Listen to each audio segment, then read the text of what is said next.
mahasiswi semester 4 non-reguler di STAIS Al-Azhar Cianjur dengan program studi pendidikan agama Islam.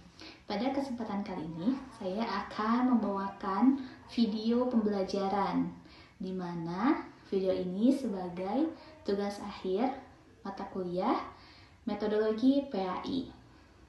Nah, materi yang akan saya bawakan, materi ajar kelas 11, yaitu mata pendidikan sejarah kebudayaan Islam dan budi pekerti yang bertemakan masa kejayaan Islam.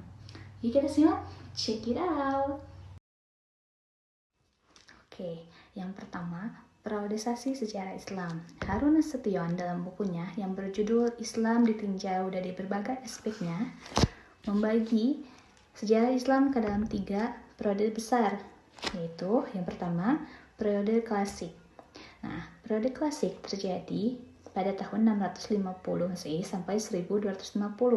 Nah, periode klasik merupakan periode kejayaan Islam yang dibagi dalam 2 fase, yaitu 1. Fase ekspansi dan integrasi. Yang kedua, fase desentrasi. Yang kedua, periode pertengahan.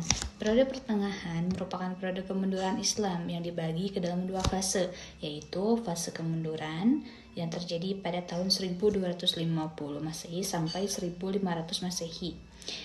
Dan fase munculnya ketiga kerajaan besar yang dimulai dengan zaman kemajuan dan zaman kemunduran. Yang ketiga, periode modern. Periode modern merupakan suatu periode kebangkitan umat Islam yang ditandai dengan munculnya para pembaharu Islam. Nah, beralih ke materi yang selanjutnya, yaitu masa kejayaan Islam. Masa kejayaan Islam terjadi pada tahun 650 sampai 1250 Masehi. Periode ini disebut periode klasik. Pada kurun waktu itu, terdapat 2 kerajaan besar, yaitu Kerajaan Umayyah atau sering disebut Daulah Umayyah, dan Kerajaan Abbasiyah yang sering disebut Daulah Abbasiyah.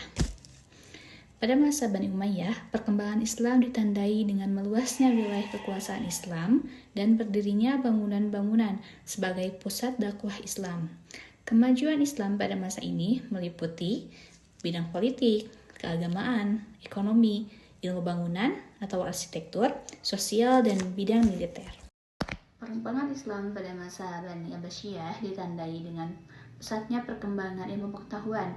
Kemajuan Islam pada masa ini meliputi bidang pengetahuan, ekonomi, ilmu bangunan, arsitektur, sosial, dan bidang militer.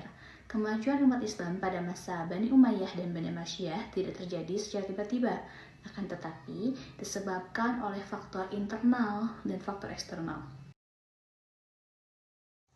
Selain faktor tersebut, kejayaan Islam disebabkan pula oleh adanya gerakan ilmiah atau etos keilmuan dari para ulama yang ada pada periode klasik tersebut.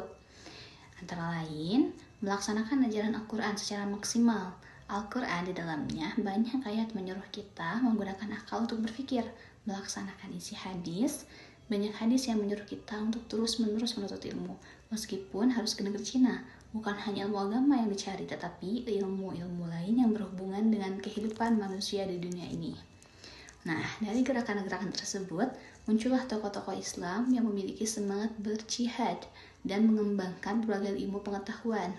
Nah, salah satunya di bidang ilmu filsafat ada Al-Hindi dan Al-Farabi. Di bidang kedokteran ada Jabir bin Hayyan, dan di bidang matematika ada Umar Al-Farhan. Nah, materi yang terakhir, tokoh-tokoh pada masa kejayaan Islam.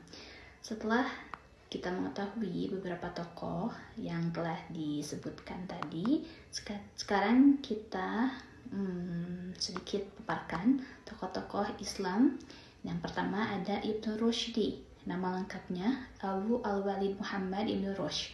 Lahir di Cordova, Spanyol pada tahun 520 Hijriah dan wafat di Marrakesh atau Maroko pada tahun 595 Hijriah. Beliau menguasai ilmu fikih, ilmu kalam, sastra Arab, matematika, fisika, astronomi, kedokteran, dan filsafat. Karya-karya beliau antara lain Kitab Bidayat Al-Mujtahid. Nah, Ibnu Rushdi berpendapat antara filsafat dan agama Islam tidak bertentangan, bahkan Islam menganjurkan para pemeluknya untuk mempelajari ilmu filsafat. Ulama yang kedua ada Al-Ghazali. Nama lengkapnya Abu Hamid Al-Ghazali, lahir di desa Ghazalah, dekat Tus, Iran Utara pada tahun 450 Hijriah. Beliau wafat pada tahun 505 Hijriah di Tus, Iran Utara. Beliau dididik dalam keluarga dan guru yang zuhud atau hidup sederhana dan tidak tamak terhadap duniawi.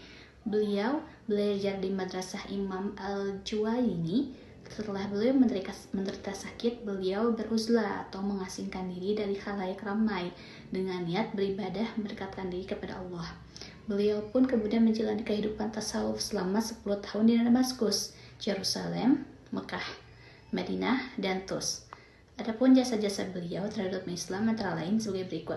Yang pertama, memimpin madrasah Nizamiyah di Baghdad dan sekaligus sebagai guru besarnya.